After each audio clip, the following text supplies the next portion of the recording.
The core of my evolution in thought surrounds this notion that at the time of saying that, my crosshairs, my bullseye was on medication because it was a short-term solution to my angst over a roller coaster ride of feelings about how Ritalin was affecting my day-to-day life, creativity, my emotional state, etc. I think it was easy to point the crosshairs at that because it's so black and white. It's very clear. However, a favorite quote of mine is, if you're trying to solve a problem that's solvable in your lifetime, you're not thinking big enough.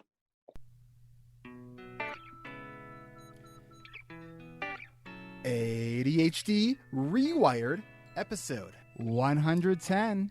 This is the show designed to help those of us who have really good intentions and a slightly wandering attention.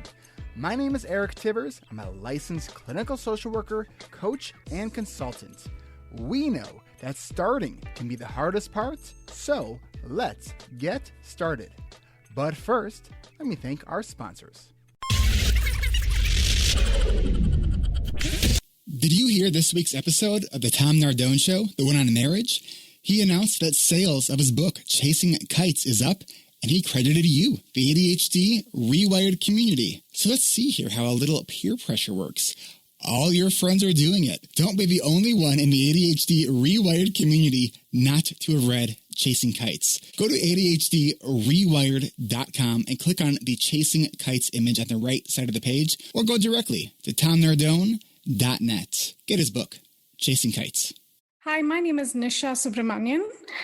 You heard me on episode 98. I was also part of Eric's last coaching group. And ever since the coaching group wound up, I have been helping out with the next 2 coaching groups. We have some nerdy titles that have been given to me. I've been called the group moderator, systems administrator, and some other titles. But mostly, I feel like I've been watching a whole group of people going through the same experience that I went through. And that's just very exciting for me. It has made me realize how crucial it was for me to do this group. It's gotten me really excited about this model. The fact that a group of 12 people can get together and really change each other's lives for the better. Of course, with Eric's leadership, which is invaluable. It's just so exciting. It's such a good message for the ADHD community. If you're on the fence about joining the group, or if you're listening and you're struggling with your productivity and always feeling like you haven't started your life, or always feeling like you're never able to complete a project, which is exactly how I felt, I highly recommend go to Eric's website, set up a meeting with him and talk it through, and just start to have that conversation and start to think of, what if I was in this position? I'd also recommend you listen to the podcast episodes of people who have been part of the previous coaching groups. We're not here to sell you anything. It's been a life-changing experience, and I would love for you to join me and many of the others who have experienced this. It's something that you have to see for yourself. When I heard people tell me that they joined the group after listening to my podcast episode, I wondered if, their experience was going to mirror mine. Well, it may not have mirrored mine, but I can definitely see people having those very same aha moments that I did. And it's very exciting. I hope that you will consider joining this excitement and rewiring your ADHD. Thank you, Nisha. Go to coachingrewired.com and schedule your free 20-minute consultation with me today. Register for this summer's session by April 15th and lock in early registration pricing. Don't wait for pricing to go up. Monthly payment plans are available. Go to coachingrewired.com and prepare to get your ADHD rewired. Pricing was up April 15th. Welcome back to another episode of ADHD Rewired. I am really excited to have in the virtual ADHD Rewired studios, currently in 0 degree Illinois, Stephen Tonti, who is a freelance writer, director, and public speaker based in New York. Stephen speaks publicly about growing up with ADHD and now tours as a professional speaker after his success of the 2013 presentation he gave for, and this is where you might know him from TEDx, the TEDx Carnegie Mellon, where he gave his speech on. It was shown on YouTube. After, what was it? Your girlfriend said, "Hey, they have a table at your college looking for speakers," and you decided to sign up. Is that the story? So the story was a little more nuanced. I and my girlfriend at the time used to get into arguments frequently about this very specific clause: I am ADHD or I have ADHD. And I was and am and still am a part of the I am ADHD community. And at the time, she was pretty dead set on I have ADHD. And after one of our arguments where we got really heated and, ADHD is who I am. No, it's not. It doesn't define you. I walked by the TEDx student speaker table maybe a few hours later, a few days later, and thought, this is the time to dig my heels in, as any stubborn boyfriend would do, and and deliver a speech to a jury of my peers about how I am ADHD and how I love that and how I celebrate it and don't think we should hide from it. And so you competed against how many people to actually get the opportunity to get on the TEDx stage? So the numbers have definitely changed over the 3 years, but that first audition was, I think we submitted digitally a 500 to 1,000 word explanation of what we're going to talk about. Mm-hmm. And somewhere in the number of 200 to 300 people submitted those. Then from that, they selected 75 to 100 students to audition with a 5-minute talk. Then from that, they picked 20 to 30 for the 10-minute audition. And then they narrowed that down to, I distinctly remember, 7 speakers and 4 performers to compete for the 18-minute talk. And then from that, they picked 2 students to speak and 1 student to perform. Did you think when you were first doing this that you had a chance to be selected? I knew that I was confident in my passion mm-hmm. for performance and for public speaking. I had spoken at meetings in high school. I went to a religious high school in Dallas, Texas, and we had chapel every morning. And I gave chapel talks. Okay. And so I had, for those of you who didn't see him, he just gave air quotes on his chapel talks. I use air quotes because it still feels funny to say that to this day. And so I knew that I knew that I had been practicing, so to speak, for years. I was a senior in college as a drama major. So I had gone through 4 years of like Carnegie Mellon School of Drama boot camp. And I was pretty sure that I had a good chance of at least getting to the last stage. So my first audition was extremely confident. My second audition was way less so. And I will be honest that after my 10-minute audition, I was worried that I wasn't going to make it to the third. What happened that made you worried? So my first 5-minute was pure anecdote, and they loved it. There were 10 or 11 panelists, and they all had questions. They were like, in so many words, they're like, you're going to come back for the 10-minute. Between the 5 and the 10-minute, I thought, okay, 10 minutes, I got to double my time. Let's throw in some statistics, some facts about ADHD and Ritalin and Adderall and the medication and therapies. And sure enough, when I gave the 10 minutes, the response was, we still love your anecdotal part, but the facts and the statistics are so heavy and sometimes depressing that we don't care. Like we don't want to hear you tell us about all the sad stuff, which it seems like you thought you owed us that. And I was like, yeah, I did. And they're like, cut that out. Like, just tell us your story. And so by the third audition, which I did get, I was worried I wouldn't. It was again back to purely anecdotal and just where I came from, how I was raised, how I dealt with growing up ADHD.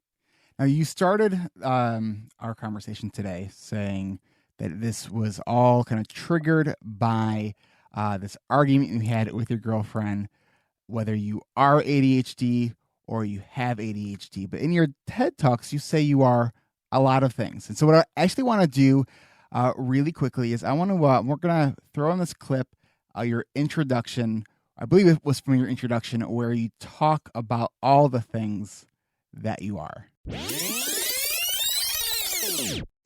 Hi, my name is Stephen Tonti, and I'm a director and a writer, an actor, a drummer, scuba diver, soccer player, a camera operator, an airbrush artist, a physicist, a stargazer, a rock climber, a snowboarder, a model maker, a stage manager, a camp counselor, a PA, a DJ, a club president, a magician, and for a brief stint in May of 2012, I was called upon to repair 2 stopwatches which had stopped working. Who am I, you ask? My name is Stephen Tonti, and I have ADHD. And I think that's such a great clip. Thanks. So, have you added any kind of slashes? I often say that people with ADHD, like, we're the creators of the slash. Because we have so many things that we like to do. Yeah, absolutely. So deeply are we the creators of the slash. I have tried to make myself more unique, and I use 2 slashes now. So I double slash. Like the HTTP, which backslash. And you know the reason for that? It's because I read very quickly and stumble, right? So like a classic ADHD sort of reading, I read and then forget what I just read. And the double slash just is a much clearer divider between things. It's purely selfish. Well, my question is actually more of a tangential question regarding the reason for why there's 2 slashes after the URLs of HTTP://. Oh, like why the double slash for HTTP? Yeah. Okay. Based on the sheer number of CS friends I have, I should know this, but I admittedly do not. I think I heard a story on NPR about this they were interviewing an old programmer who like created that, whatever you want to even call it. And I think his answer was there really was no particular reason. He just decided to. It was like a random, like there was no actual purpose other than he just decided to. Maybe it was the microsecond before that he typed T twice. So HTTP//.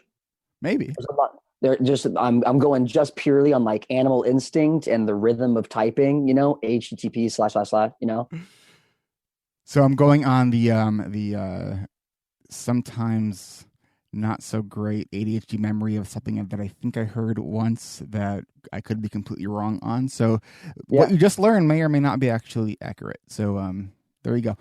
So now, all right. So you've been doing a lot of public speaking. You and I actually met at the CHAD conference at this past year, 2015. I think it was Roberto Olivardia's talk on bipolar disorder. So we got to talking, and you have just a really interesting, I think, background story. So I want to kind of get into that. There was one thing though that I wanted to kind of talk to you about your TED Talks, because I really, really liked your TED Talks, but there was one little asterisk that I was like, ooh, I wish you didn't say that. Mm-hmm. And I have a feeling you probably know what that's about. Uh-huh. What do you think it's about?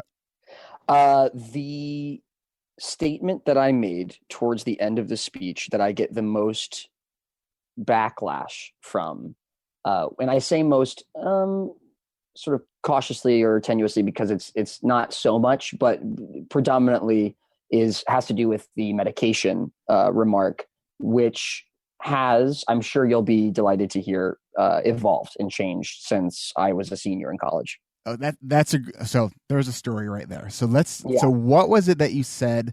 Let's just kind of clip in what you actually said during that TED Talks. We have to create and develop a healthier relationship with medication. I think that Ritalin, Adderall, Concerta should only be prescribed to someone who can physically handle the effects of these drugs and their withdrawal. 12 is far too young. 16 is still too young. There are so many alternatives to medication. Studies have shown that... All right, so you said it should be a last resort. and Yes. now you have evolved from that. What has been your evolution? So just as a context, when I made the statement, it's fun to talk about the argument I was having with my girlfriend at the time and where that drive came to give this speech. But it should be made perfectly clear that this was my final year at an extremely challenging college. I had spent the last 4 years going back and forth on my Ritalin LA, this long release, extended release, and how it affects my personality, my creativity, just writing an essay, etc. The same thing that we all do, journaling. You got your BFA, your Bachelor's of Fine Arts in directing at Carnegie Mellon. Yes, that's not too shabby of a school, from what I understand. No, it's not. And I never took it for granted. Something I cherish about my 4 years there is that I treated every single day like I was the luckiest kid in the world. I think I cannot sing Carnegie Mellon's praises enough. On the note of its academia, it is not a breeze. And it can be fun, it's exhilarating, but it's not easy by any means for anyone. And with regards to the School of Drama or the School of Fine Art, it tied in with taking any medication, antidepressants, anti-anxiety, antipsychotics, Ritalin, Adderall, etc. Mm-hmm. You have to be constantly on your guard for how that medication is affecting you, especially if you're in a creative field. Mm-hmm. Where it's not so much that I have to get this line of code done by 11 p.m. tonight. It's how am I emoting to another human? How am I expressing myself as concise or accurate or vulnerable, authentic as I can? Mm-hmm. And when you're layering on top of that the need or the want to take any of those medications I listed, it makes it very complicated. It's very complex and it's tiring. It's exhausting to go home every single day and self-reflect and ask yourself, was I a, quote, different person? There were air quotes again, but thanks for saying the quote. I just wanted to emphasize that we have a habitual air quoter with us here. I am a habitual air quoter and hashtagger, so beware. Ooh, a hashtagger. I'm a hashtagger. I avoided it for so long, and then I got the bug. It's also exhausting. You go home and self-reflect almost every day on, was I a different person? Was I my most authentic self? On, off the medication, etc. So when I got to that moment of writing that line into the speech, it was pure and simple from a self-reflective place of, I'm a 21-year-old who's been taking this since he was 10. I can look back and mark the moments where taking medication at all was extremely challenging. And dealing with going on and off medication was extremely challenging. And I look at my past 4 years at college and how I slowly, gradually, which is natural for many ADHDers, kind of removed myself from the medication as I matured, got older. And from that place, it's almost like I was fresh off the battlefield with medication, and carrying that energy into writing this speech. That's where this Joan of Arc call to arms about medication, because honestly, of a fear of what my potential future child will go through. It's one of those purely self-reflective, I went through this. It was great sometimes and really sucked other times. Mm-hmm. And I don't want to, the onus falls on you, the parent or the teacher, to put that kid or to guide that child through that experience. Mm-hmm. And that's what I was grappling with at the time as a 21-year-old. And I'm not much older, but every year comes more experience. And I have tempered that temper since. You're 24 now? Turning 25 in 2 months. For someone who's not good at math, I was just looking at my notes. You did your TED Talk in 2013. You said you were 21. And I just put that together. That was impressive for me. Very impressive. Very impressive. Yeah. It would have been hard for me too on the fly. Which is why I felt the need to point it out, that I was able to add I three numbers always together. point out to my roommates, to my current girlfriend, when I've done a math problem very quick. I mean, in fact, it's like a beat later. I'm like, did you guys hear that? I just added and then divided in the same sentence. Where's the confetti? And my answer was close. And my answer was even close. It wasn't right, but like, guys, I'm usually way off. Come on. Where's the confetti? So your thinking has evolved on this. Yes. And so I want to actually go back to a point you were making though about the notion of creative expression on medication, and it's really interesting because the research and there's not a ton of research that really looks at creativity and with the medication. What is out there currently says that it doesn't have an impact. Now, subjectively, I am sort of heavily on both sides of this, because as a musician, as a piano player, I would write lots and lots of music, right? And this is before I was diagnosed with ADHD. I would write tons of music. I don't know if I finished a single song I've ever written. Classic. Right? And Classic. but with the medication, I could be a little bit more organized with the writing of my music.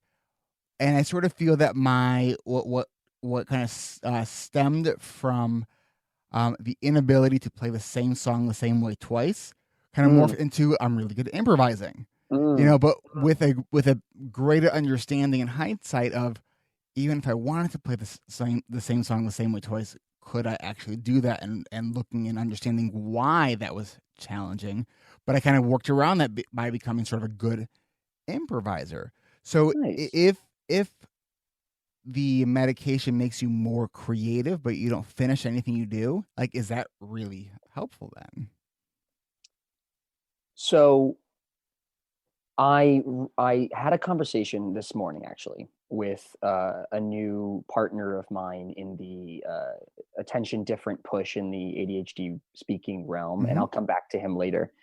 But he said something that I had not heard yet in the way that he said it, the way that he structured this sentence, which is very rare. It's very rare for anyone that someone says something, especially in an area that you obsess over, that you've never heard before, especially a contemporary of yours, a peer.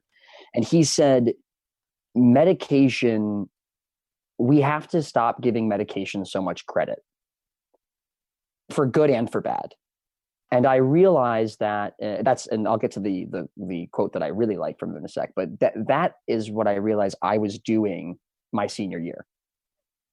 I was trying to say there are alternatives to medication, but what it came out as, it was as an obsession or like a Joan of Arc call to arms against medication, which was, as my friend Aaron says, giving it too much credit. He then says, what I love, medication as a perspective tool, as a means to gain clarity, not necessarily just to attack tasks. So I feel that medication, again, gets too much credit as something that is a cure-all. All right, so medication as a perspective tool, not just something to attack tasks. Okay. Right, not just something to complete a task. I need to finish this essay, therefore I take this medication. The idea being much more related to what you just said about piano, and I think jazz improvisation is a great example. So you write a bunch of songs, you write 100 songs, but you never finish one. And every time you play it, you can't play it the same way, right? So flash forward, you've written 100 songs, you're sitting at the piano, and you've got, 3/4 of 100 songs written out in front of you. You take a Ritalin, you take an Adderall, and you sit and you meditate, and you practice mindfulness exercises. And the clouds clear and the sun shines through, and you have a moment of peace. It doesn't mean that you're going to suddenly, the stigma is that you take it and you're like on speed and you just write, you tear through the song 1, song 2, song 3, and 4 hours later, you've finished 75 songs. Right? That would be amazing. That would be amazing. That would be a super pill. That would already be that the FDA would have already been overridden by corporate America, and we would have been selling it as a supplement already. Right. That's not how it works. As Aaron and I generally agree, we've interviewed tons of people, and we love to ask adults with ADHD, do you think you can override the medicine? Like, have you ever taken the medicine and overridden it and said, I really don't want to do that? So I'd ask you, like, have you ever overridden your medicine? So help me understand the question. So like, if I take a medicine and then decided to not do the things that were on my task list? Correct. Absolutely. Yeah. Frequently, in fact. Yeah. Right. So there's this notion from uneducated adults, children, educators that I won't say actually, let me back that up. There is a notion from people who are looking desperate for a solution, right? That's a much better way to put that. So it's individuals like myself at one point who were desperate for a solution to a current problem. Human beings are much more willing to jump to a cure-all, or what we think is a cure-all, than unpack the nuance, the subtle nuance in what taking that medication means. And this is sort of the penultimate evolution or evolutionary point that I've gotten to, and then I'll go back and unpack it. But I've gotten to a point where the message is not advocating for or against medication. That was a impassioned statement or claim that I made 3 years ago. I don't care to advocate for or against anymore. What I am focusing on now purely is sparking debate and conversation and action on getting rid of shame on ADHD, having ADHD, autism, bipolar disorder, etc. Just like obliterating shame. Thank you. Yeah. And acknowledging, understanding, and support. So it's actually 4: discover, understand, accept, and support. That's my new push. That is 4. Good job. Thank you. It's like A, B, C, D. And that's for all cognitive diversity. So you have to discover that it exists, either in yourself, a peer, loved one. You have to understand it, research it, find out what it is. So it's not, all of this. ADHD is just hyperactive kids. ADHD is I can't focus. ADHD is overly emotional, etc. No. Get the full picture. Accept that it's a reality, that it's not made up. It's not, quote, bad parenting. I kept my fingers to myself. And then 4, support. So accept it, then support it. Give life to the creativity, support the positives, the silver linings, and also support the person or yourself through the challenges, right? And avoid shame at all costs. So, yeah. Well, when we talk about avoiding shame there, I think that, going to Brene Brown's work about shame, that it's all about connection. It's all about, sharing your story with those who've earned the right to hear the story. It's about not, that we know that she says, shame needs 3 things to grow: silence, secrecy, and judgment. And I think that the judgment piece too can be a kind of cyclical. You have the self-judgment, which, for most of us with ADHD, we're really good at that self-judgment. So kind of sort of acknowledging that and even speaking it out loud, so it gives it less power. Because when you say the judgment out loud to yourself, then you're decreasing the secrecy kind of and silence part of it, because it doesn't like to be spoken. It doesn't like to say, I'm feeling really crappy about that I haven't returned that phone call. And even just sharing that, like, I suck at returning phone calls. I do. Yeah. It's like I wish I didn't. But that's like one of my shame areas. But I'm working myself on, all right, how do I get my team built so I can still respond to what's coming at me in a way that is, it's kind of honoring who I am as a person without trying to beat myself up about it. Like, as a business owner, I got to return phone calls. As a person with ADHD, that's like an Everest for me, and it's like, okay, so I wish it wasn't that way, but it is. So what are my options? Yeah. I talk to myself out loud every day, a minimum of 3 to 5 times every day. As the parents grab their children closer or say, don't stare. Exactly. I've been doing it since I was in high school. I don't know if anything started it. It might have been watching Lady Hawk with Matthew Broderick. Why do you do it? I do it now I know that I do it because of Brene Brown's The Daring Way and The Silence and Secrets. I know that now. It's one of those discoveries I made. I didn't realize why I was doing it, but I was doing it because in the act of saying what just happened, I swear to whichever gods you pray to or not, when I say it, 9 times out of 10, I get shivers of joy. And I usually laugh. When I say, look what you did, it's like a Wednesday morning and I put the keys in the freezer or something. You know, I went to get ice from the freezer and left my keys in the freezer.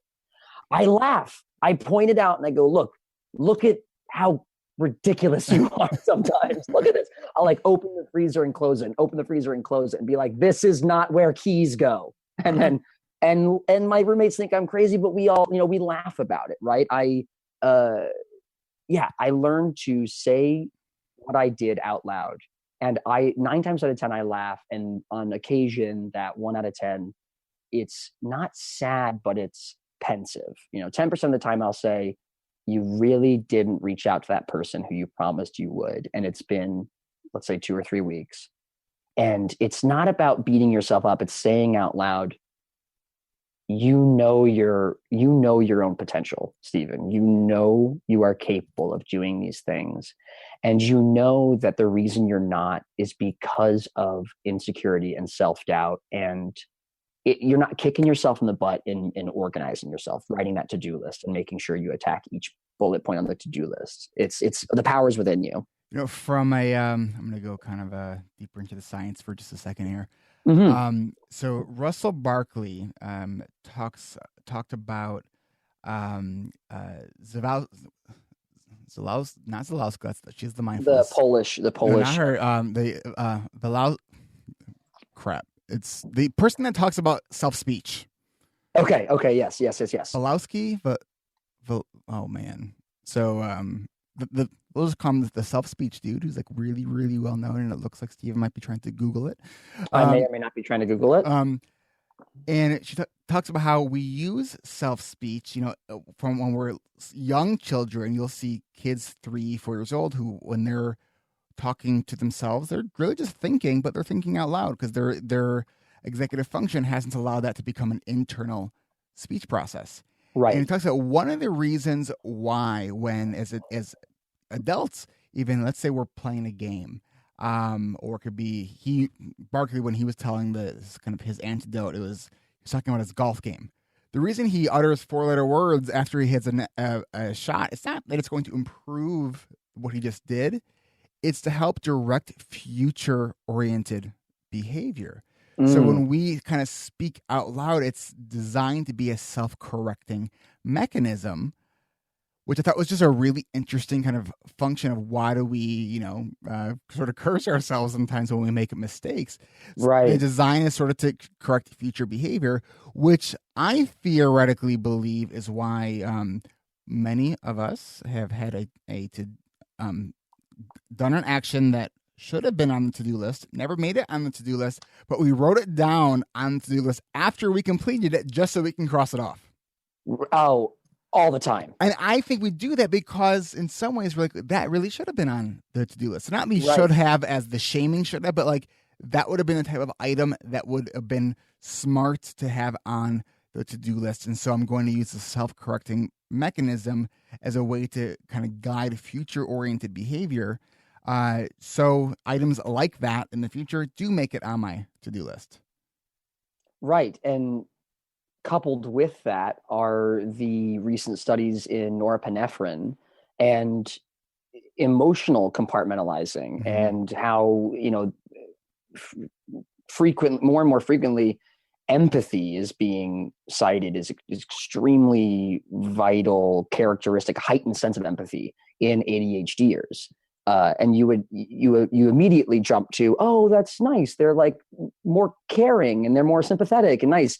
Well, actually, the challenging underbelly of that means that when you reprimand either yourself or someone reprimands you, we take it to heart more seriously. Yes. I had a great professor in grad school, Van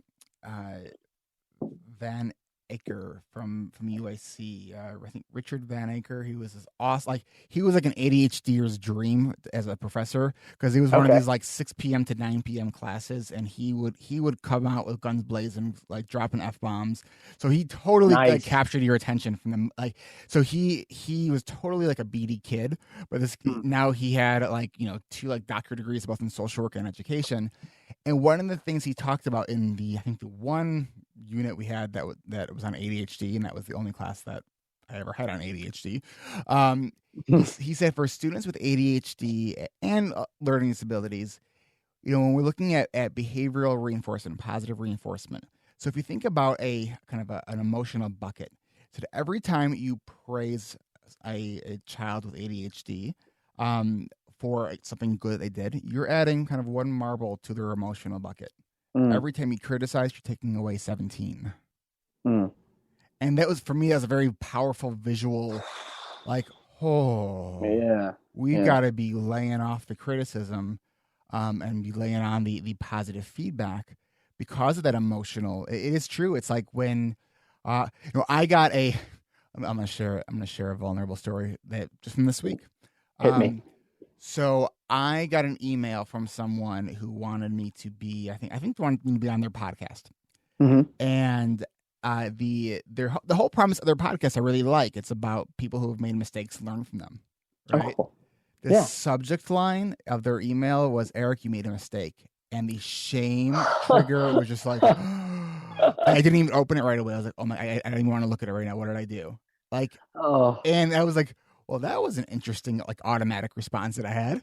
yeah. And it was when I looked at it, and I sort of did what you did, or was like, man, that's a sensitive shame trigger for me. It's like, I'm fine with owning my mistakes. I want to be the one that discovers them. Yep. Yeah. It's like when someone just like in the subject line, I was like, oh man, that just How like, clever. How yeah, clever yeah. of that. I mean, how clever on their part. I hope that someone thought that would happen. That the person on the other line was like, I think this is going to have an effect, and I want to see how they respond to it.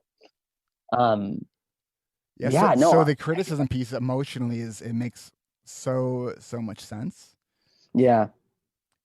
But I do also find that a lot of folks also with inattentive ADHD are sort of on that opposite end of that emotional kind of empathy spectrum, where there's a lot of kind of intellectualization of stuff, and in a kind of self-reported not feeling when they feel they sort of should.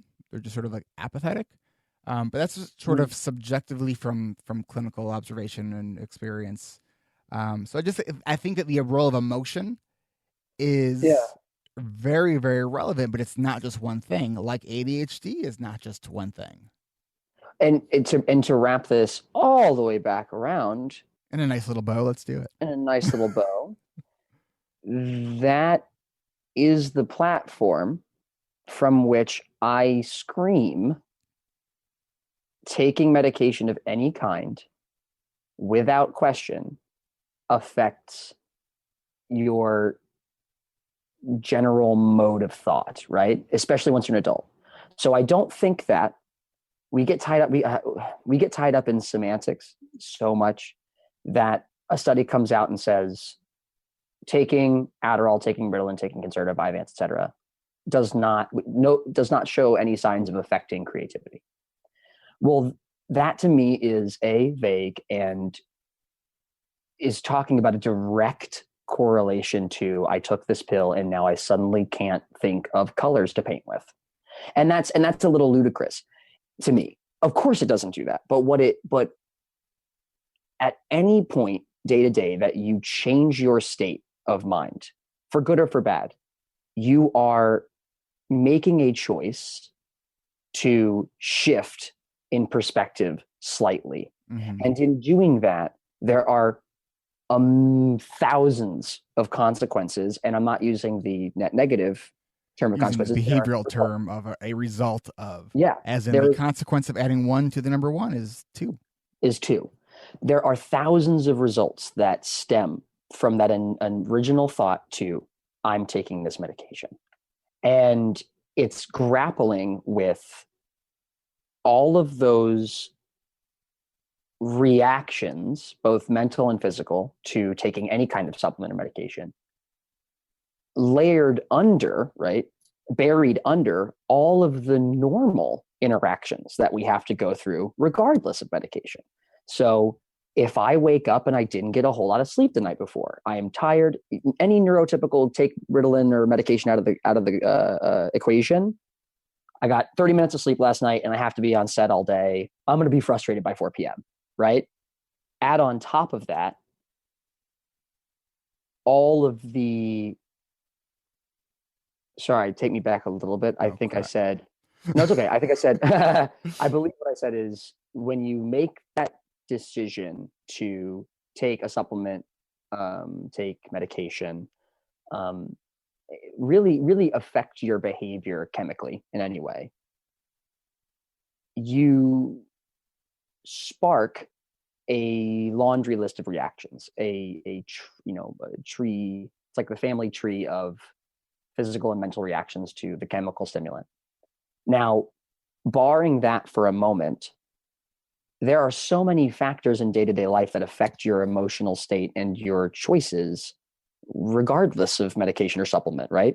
Waking up too early, not getting enough sleep the night before, not eating all day. Someone breaks up with you. You get a congratulatory email from your boss, and suddenly you're extremely happy. You add on top of that medication of any kind, and it complicates the situation. It doesn't mean that it's impossible. It doesn't mean that it's debilitating. In fact, I think we would both agree that emotional statuses, emotional pits like shame are more debilitating than a shaky hand or the feel of hunger because you took some medication and you didn't eat for 4 hours, whatever it is. Well, yes, okay. I think when as you were saying that, I was kind of thinking that, well, I think that's what, when Brene Brown talks about how shame grows exponentially. I think what that means, I was just thinking about that is, okay, so I have that phone call I don't really want to return. And then now that I've waited 2 days, the shame's grown like times 4. I've waited 3 days, it's grown times 12. Like every day, it becomes bigger and bigger. Right.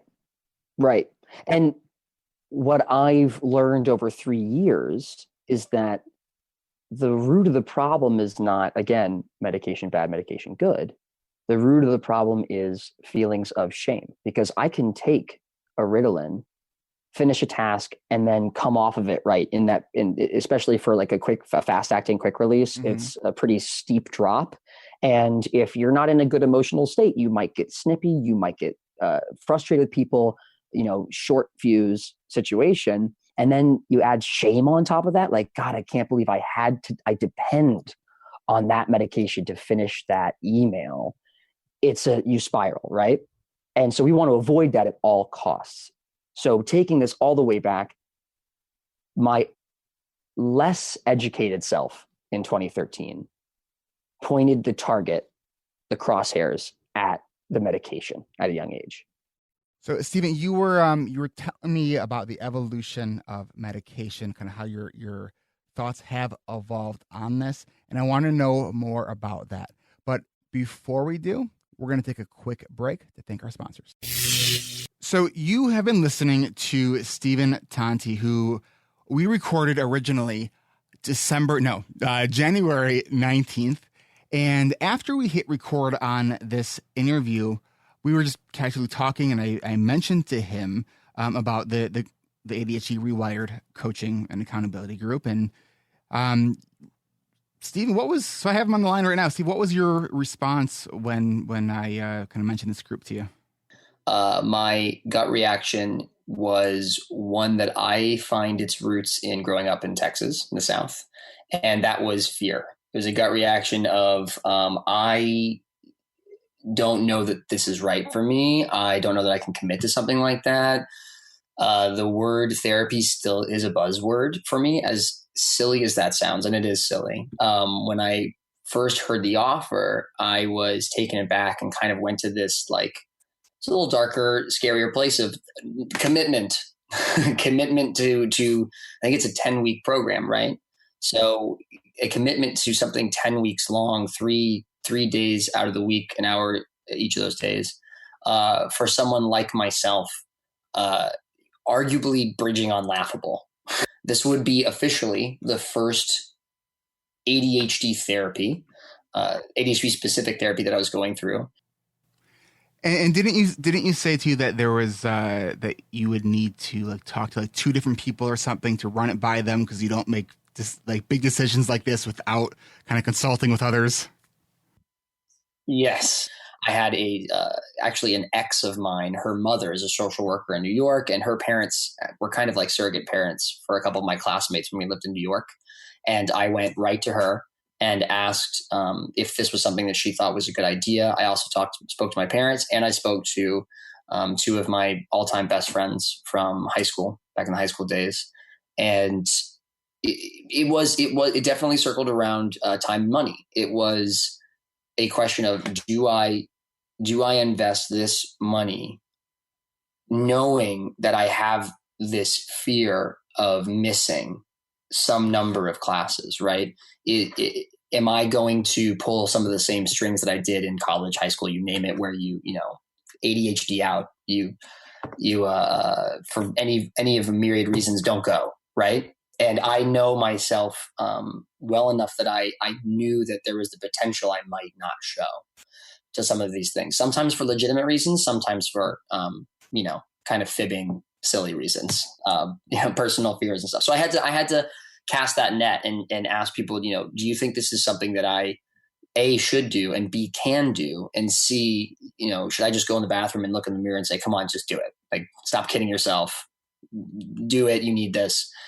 So the response was resounding. It was go for it. And what is it? An hour a day, Monday, Wednesday, Friday. Like, come on, you can do that. People will understand. So yeah, I said, yeah, I went for it. So we're ending week 7 now.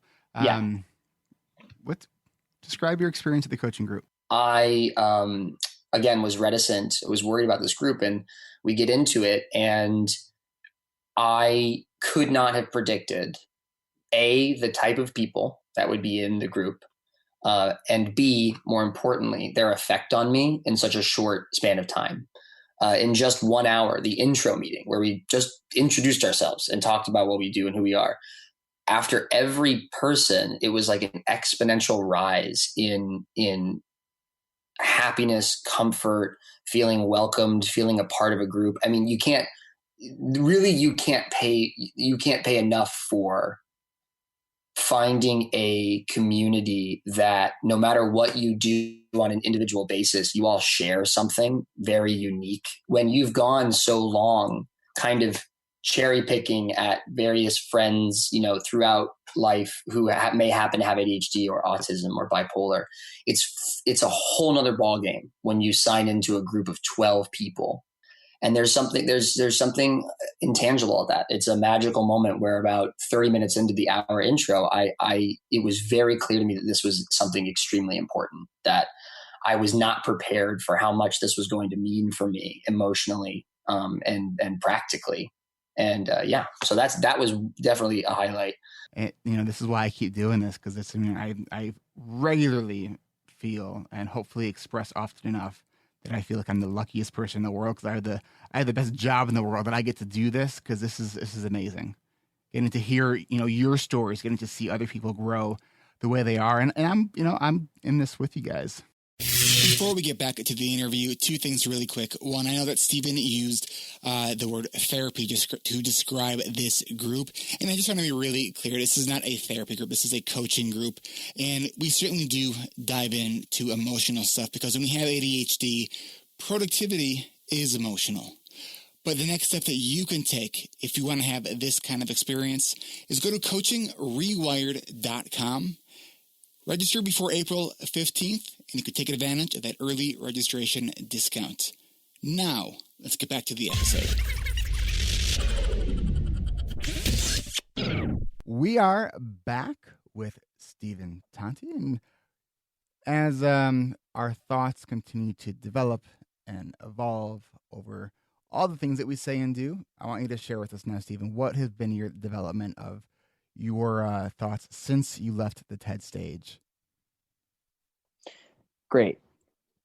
I'll start with the medication. The core of my evolution in thought surrounds this notion that at the time of saying that, my crosshairs, my bullseye was on medication because it was a short-term solution to my angst over a roller coaster ride of feelings about how Ritalin was affecting my day-to-day life, creativity, my emotional state, etc. I think it was easy to point the crosshairs at that because it's so black and white. It's very clear. However, a favorite quote of mine is, if you're trying to solve a problem that's solvable in your lifetime, you're not thinking big enough. And to me, the bigger problem worth solving that won't happen in my lifetime is obliterating shame, getting rid of feelings of shame and self-deprecation and self-judgment because of the stigma attached to cognitive diversity. So I was pointing that crosshair on Ritalin because it was easy. And, this image of giving a 10-year-old or an 8-year-old medication, or now in preschool, they're testing it out, was like, I can't even imagine someone who has zero control over this interaction and almost utterly involuntary. I mean, especially if we're talking preschool, that really freaks me out. And just for the quick record, that the evidence and the best practices says that only in very extreme circumstances is medication for preschoolers appropriate. I mean, we're talking probably 1% of those with ADHD. Absolutely. I mean, where it's a huge safety risk, where if you blink, they're running into the street and like climbing on skyscrapers, like those. And I've worked with those kids, and I get it more now. In fact, I mean, like, most of the research points to the earlier the intervention, the better the outcome for medication. So there you go. There's some evolution right there. Can you imagine that 2013 Stephen would say something like that? I realize now, after a series of more focused conversations with fellow friends with depression, bipolar disorder, ADHD, autism, anxiety, about the medications they take and the coping mechanisms they use, I've developed more of a nuanced approach to medication that is still cautious, however, more confident in its use as a tool, not as a crutch. What's the difference? The difference is reactionary versus like results-based versus process-based. But if I have a broken leg, yes, I'm going to use a crutch, and that's going to be my primary tool for getting around while my leg is broken. Sure. So I like crutches if I have a broken leg. Perhaps the better example is using medication as an excuse rather than a tool for using it as a, what's another word for a tool? I don't think excuse is even what it sounds like you're saying using medication as the only thing you do. Right. As the panacea? As the panacea. Using medication as a saving grace, as the silver bullet. The silver bullet, right. So the idea, like a good example is one of my best friends on the planet, extremely bright, was a double major in art and pre-med. So you can imagine there's a lot going on up there. Yeah. Yeah. And she has depression. She's tried a myriad of medications over time. And one of the more important conversations I've had about this idea of using medication of a panacea is with her. And there was a medication she took in college that did not work at all. She attributes most of her failing grades freshman year to grappling with this medication. 6 years later, it's her favorite medication. She has, her body has changed. She has evolved, and she doesn't have to mix and match other meds. She just takes this one. And I think that's a really important point too, because it's, we use statistics as the state of the art for getting medication right. I mean, that's, we're looking at statistical probabilities. Right. And I think it's also important to hear those kinds of stories as well, because we all connect with stories, which is both good and bad. Because when you share a lot of the negative stories, we connect very strongly with those, and then it influences our decision making. When we hear positive stories, same thing. So I think it's good to hear a broader picture, and that's really what I try to kind of share with all the listeners, is the stories within the science. So I think that one is a really good one. No, myself as well, and I'll wrap this up with that in a moment, because there is another series of studies that are vitally important for the medication side of things. So she would tell me about a time in college where taking that medication was reactionary. She would get to a negative place of high anxiety and depression and then take it to cure it, right? Mm-hmm. Now, 6 years later, it's preventative. It's like, I wake up in the morning, I take this medication because I know I have this series of things I have to accomplish today. And just that, what's seemingly subtle change in attitude towards the medication changes everything. Yeah, no, I think that, Ari Tuckman uses the expression, I really like, the psychology behind psychiatry. It's how we think about medication, and it's really important. Super important. I mean, to be a little bit hip and colloquial, it's when people totally not like myself take a drug, any kind of hallucinogen. You hear the colloquial, don't be in a bad mood before you take acid because you'll have a horrible trip, or mushrooms, or whatever it is. And it is based in, as funny and silly as that is, it's based in reality. It's based in your emotional state before chemically altering your brain. Right. I mean, it sort of makes sense. If you're taking a mind-altering drug, it's altering from where it was to whatever trip it's going to go down. Yep. So if you're starting in a bad place, you're probably going to go to a bad place. To apply zero actual science whatsoever and pure logic from college studies. Right. from in-depth and diligent college studies, many college studies. Starting for the betterment of science. For the betterment of science, and my peers. I was helping out my peers. It was self-reporting.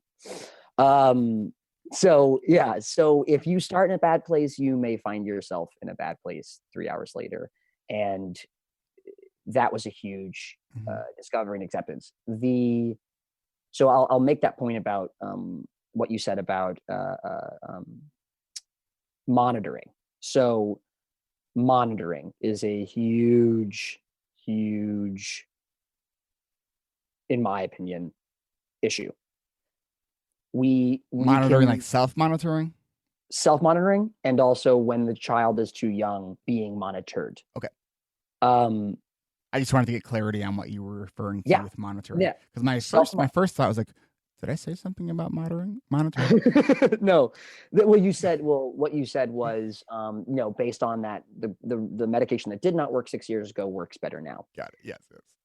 So I'm happy about the fact that there is a bigger push in monitoring lately, whereas it was really touch and go 10 years ago on monitoring this person who's now taking a medication. Mm-hmm.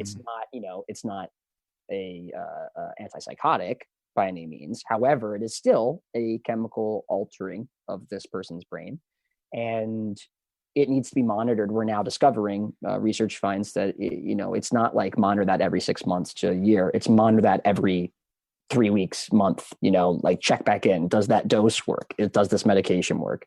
And I'm glad that the research is pushing that philosophy in a good direction. You should be checking every month, every 6 months, every year is too wide. And there's a lot of research that also shows with teenagers specifically, because definitely typical teenagers, without ADHD have a greater need for that immediate gratification and want it now, if not sooner. Right. And so we know for teens with ADHD, who are the least likely kind of subgroup of people who will willingly take ADHD medication, that having a quick dose adjustment kind of response time is critically important. Right. And I probably have mentioned this in the podcast before too, but I do think it's a really important point to share, because I don't think it's a really well known point or study, that it looked at teenagers who were kind of forced by their parents to be on medication have a much lower likelihood when they're in their mid to late 20s to go back on it on their own when they're realizing that they really do benefit from it. When parents allowed their teenager, even if they were struggling, to make the independent decision that they did not want to be on it, that the probability of them going back on it independently is significantly greater. I fall under that umbrella. The latter. I very much fall. I was allowed. It's in my speech, actually, the TED Talk, and that's one of the more important. Honestly, it's one of the top 3 most important points of the speech, because it's so practical. Because it's telling parents, like, look, like, we get it that you're right. You see that your kids may be doing better, maybe in their grades, but for whatever reason they're not liking it. We have to honor that, even if that might mean a temporary setback, because we have to look at long term. Yeah, you spoke about that professor who just ignited the classroom. I had a small army of high school teachers who really set the foundation for my positive outlook on ADHD. They really did, and I not only can't thank them enough, but I could talk to you for hours and hours and hours about every single teacher and what they did specifically. But to put it generally, they treated me like an adult. I may have been 15, 16, 17, 18, but they looked me in the eye and they said, we understand that you're the one dealing with this, not us. And we are here to help you. And if at any point you feel like this is not working, then we will figure something else out, because our peak desire is your happiness and your confidence in yourself. And if I didn't have some of those beautiful people, because Adam, who I quote in my speech, didn't have that. He my roommate for 4 years didn't have the same love and empathy from his high school teachers. And you can see the difference. Now, we're both adults and we're both perfectly happy. He lives in LA and he's a talented actor, and I live in New York and I'm happy.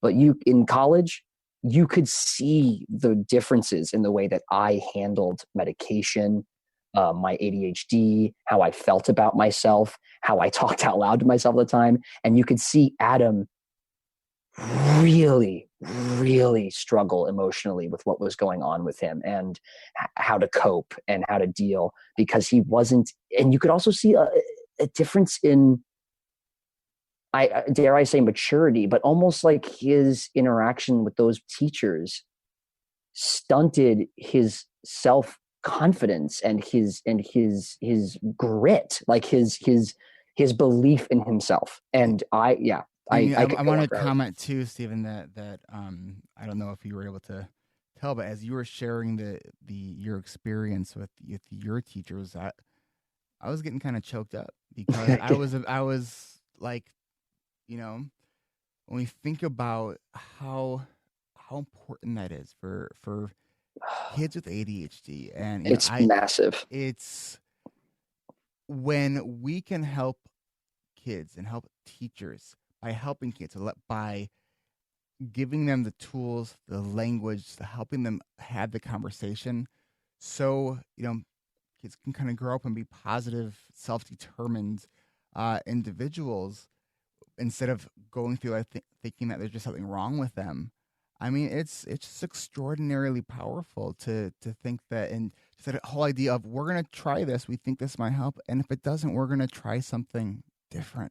Yeah, man. I mean, it's so small and it can be so profoundly huge. Yeah, and the more kind of morose or morbid conversations I have with peers regarding education in school is that I listen to NPR as well. I'm a This American Life Freakonomics Radio Lab addict, and one of the This American Lives was about Missouri public schools, and I think around Ferguson, and the heroic, angelic social workers who, in such a small number, have to handle tens of thousands of kids at various public schools. Unbelievable. It's unbelievable. And when you walk with Ira Glass, I think it was Ira went on this one, with this woman from public school to public school, and she takes him into these classrooms, and he's like, where are we now? And she's like, honors physics. And there's like 6 kids, no professor. And he starts asking the kids, where's your teacher? And they're like, he doesn't show up. We don't have a teacher for this class. And they're like, and this is honors physics. And you hear that after time and time again, and you realize, it's the massive, issue of lack of funding for teachers, results oriented versus process oriented structure of schools. Mm-hmm. So when I went to I have to clear the air on the TED Talk, specifically with regards to, it seems like I had a very cushy life, and everything sort of went perfectly well. In some cases that's true, in others not at all.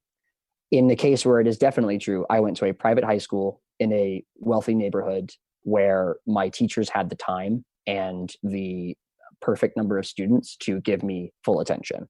I don't take that for granted, and I'm not naive about that. I know that the reality is I was a part of the 1% when it came to that education. And what's really, really hard is screaming until your lungs give out about educating teachers how to educate kids with cognitive diversity, when a teacher has every right, a public school teacher, to look back at me and say, who do you think you are? Do you know how little I am getting paid, how many students I am responsible for, and the background they come from, et cetera? The list goes on and on. Like, right.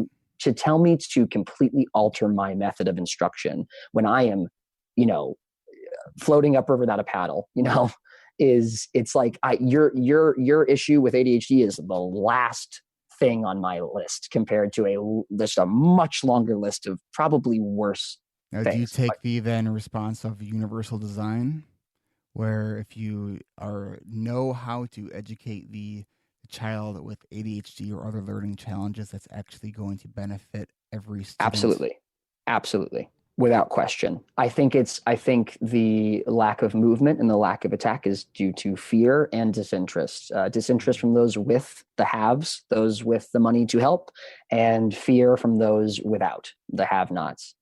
Now, you mentioned NPR on January 18th. They did a short piece on adult ADHD. NPR did about like people being diagnosed over 50. And so I made a comment on the NPR site under that article, and I threw out a shot in the dark that I thought that Ira Glass should do a whole episode on ADHD, because that would be amazing. Yeah. I'm gonna join that front, man. We're gonna. I'll push him. I'll push him too. I'm in New York. I know where his office is. I've been. What? Yeah, I have delivered a blooper reel to the man himself. So I'm gonna, I don't know him. I shook his hand once. I'm gonna call him. I'm gonna say, like, did you ever hear my my Ira Glass I don't not want to call it impersonation, but I once got the voice for it. Well, I once did a whole, like, I'm trying to remember, it was like a promo that I did, and I'm trying to remember exactly if it was for one of my coaching groups or like something else that I was doing, or I totally like used his cadence. And like his, like, the way he sort of stutters, and like his just delivery, it was totally in like honor of him. I don't remember what episode. Give me an example.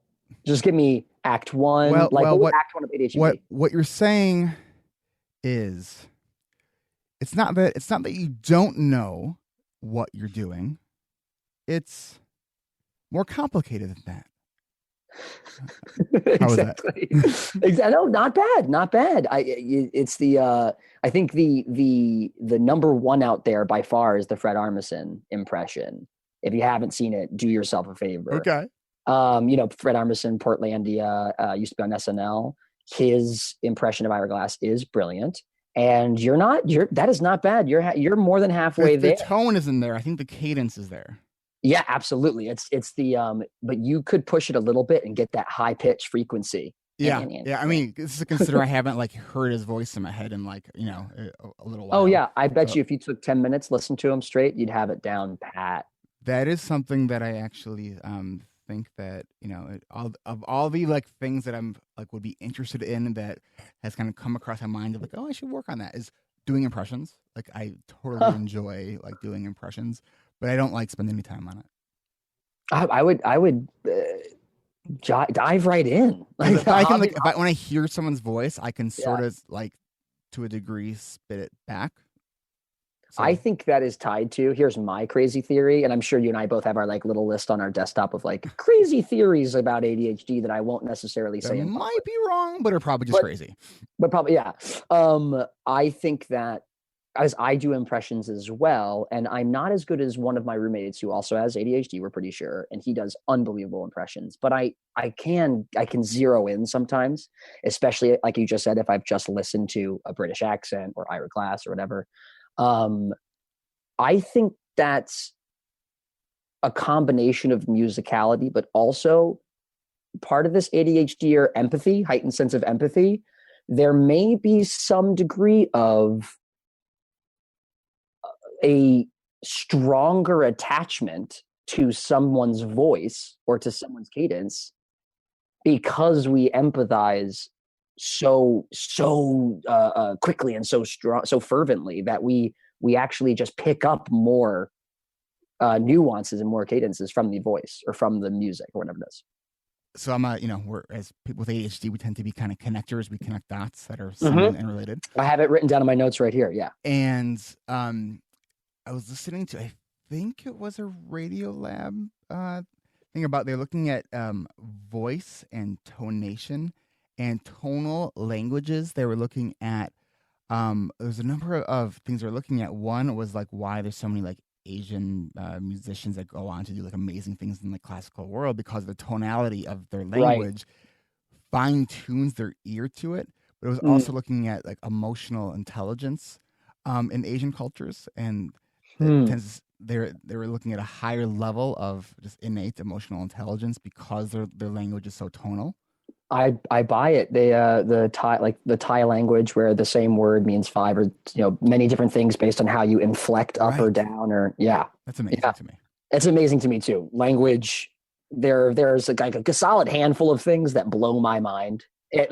And no matter how much I know about the topic, will always blow my mind. Yes. One of them is magnetic sound, like recording sound on a magnetic strip of tape, which you had to do back in the day for film. That I know how it works. I don't believe it. I think it's black magic. I often think that too, with like even like the records or CDs. Like, how does that sound get on this thing? Yeah, a needle on a record picking up the grooves. I'm like, nope, that's too cool. I'm going to leave it to wizards and warlocks. And I feel the same way about language. Language is just something that I'm always going to obsess. And maybe like director, ADHD kid, empathy, all that stuff. Like, of course, I'm like, what is everyone trying to say? I just want everyone to speak and communicate with each other and understand each other. Well, and there was a study that was also showing that learning multiple languages can be a huge protective factor for Alzheimer's, because the theory, I think, is that that your brain basically creates a backup of everything it knows in a different language. That is so cool. See, that is so cool. And I believe that makes so much sense. And it also allows for we see people who know multiple languages to be more flexible thinkers, because they're able to think about the same thing in multiple ways. Right. Well, I mean, just on its face, poetry across languages. So the words in other languages that don't mean anything in your language or something different in your language. One of my favorite, which is going to be tattooed on my body. This is for everyone to know. If you run into me in 2016, this will be on my body. It's the state of Louisiana or the city of New Orleans, where I was born but not raised, where all my family is from. And the Welsh word hiraeth, which is Hiraeth. And that is an old Welsh word that stands for the feeling of nostalgia for a place you've never been. Whoa. So there's not a word like that in the English language.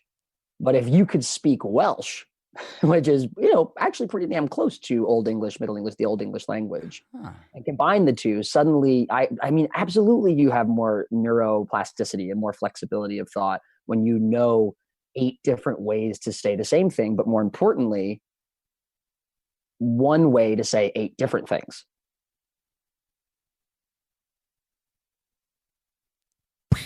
Yeah.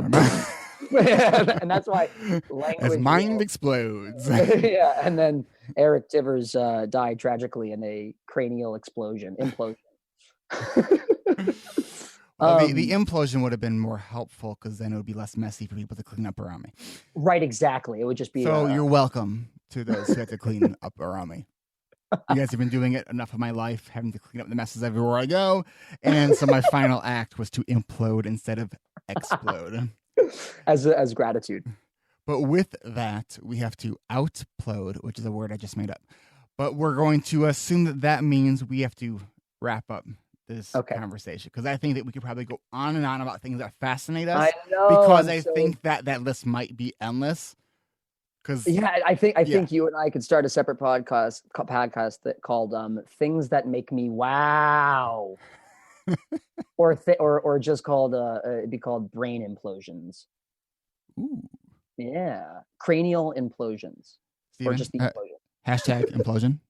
Hashtag implosion. It's the first time I've ever made the symbol for hashtag, which you can imagine 2 peace signs that cross each other to make a hashtag. There you go. Hey, Steven, where can, first of all, thank you for coming on the podcast. I'm glad that we were able to connect finally, because you were weren't you stranded in an airport the last time we were trying to do this?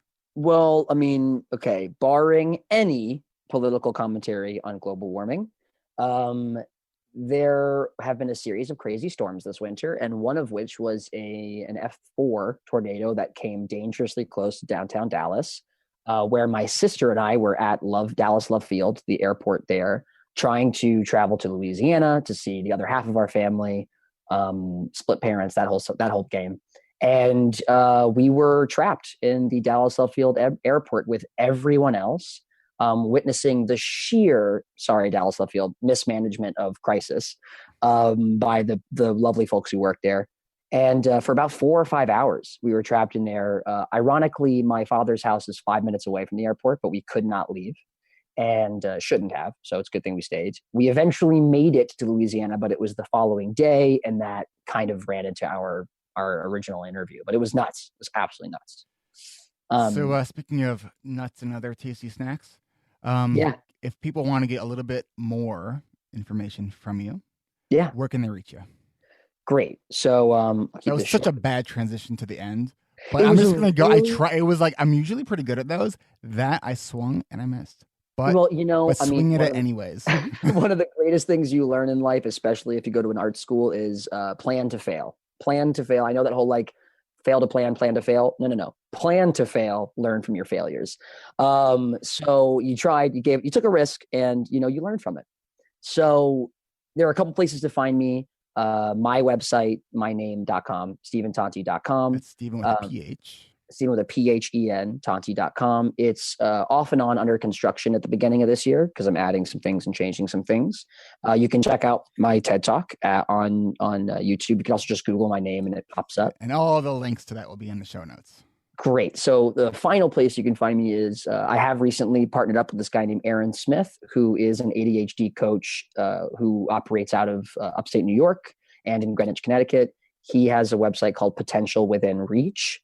And he and I are beginning this month hosting group talks where he gives the science because he's the one with the masters, and I give the pure anecdote because I'm the one with the wacky wavy hands and full of energy. And so if you go to Potential Within Reach or my website, you'll see links for our meetup group that we do once or twice a month and the public speaking tour that he and I are starting this year. Very cool. You coming around Illinois? Yeah. Say again? Are you coming around Illinois? Are you kidding me? I'm going to hit all of the ADHD hotspots, and Eric Tivers on ADHD Rewired is most certainly one of them. Well, let me know when you're coming this way. We'll get you to come to our CHAD meeting. up in Northern Excellent. Illinois. So, Stephen, thank you so much for spending the hour with us, and look forward to talking with you again soon. Hopefully so. I can't thank you enough. All right, take care. All right, take care. Ciao. If starting is the hardest part, finishing is a close contender. And here we are at the final stretch. And if you're new to the show, welcome to ADHD Rewired. We are more than just a podcast. We are a community focused on learning, growing, and connection. You could see full outline of this and all other episodes with all the links and resources mentioned on today's show at ADHDrewired.com. As always, there are a number of ways you can support this podcast. Make it a mission to tell at least one person this week about the podcast. And if you're with them in person, ask them for their phone and subscribe to the podcast for them right there. If you haven't done so already, please go to iTunes or Stitcher and leave an honest rating and review. Yes, it makes a huge difference. Set a reminder so you don't forget. You think I'm kidding? I know some of you have been listening for 2 years. Yes, this podcast is just about coming up on its 2-year anniversary. And you still haven't left a review. Seriously? Come on, send me some 5-star love. And thank you. You can also help support this podcast by checking out my sponsors. I use Zoom video conferencing every day, and so can you. Go free or go pro, but please go to erictivers.com/Zoom so they know that I sent you. And get a free audiobook from Audible at audibletrial.com/ADHD Rewired. And next time you shop Amazon, use the Amazon search portal at my website. A small percentage of your purchase will go to support this show, and it doesn't cost you any extra. Get a jump start on your summer productivity. Our coaching and accountability group begins May 16th. These groups sell out fast. Go to coachingrewired.com for more information and to schedule your free screening call with me today. Do you know that I give talks and all-day workshops? If your school, business, organization, or conference planning committee is looking to hire that person to give an incredible, educational, inspirational talk on ADHD, then look no further than erictivers.com. Click on Talks at the top of the page. Don't just be a passive listener. Become an active member of the ADHD Rewired community. We're on Facebook. You can like our page, but submit your request to join our free and growing community. Watch for a message from me on Facebook because I screen everyone before they come into the group. Production support for this podcast comes from the master of mediocrity himself, Tom Nardone. Go to tomnardone.net to check out his blog, podcast, and to get a copy of his awesome personal memoir, Chasing Kites. Hey, Tom, do you have anything to add? Until next time.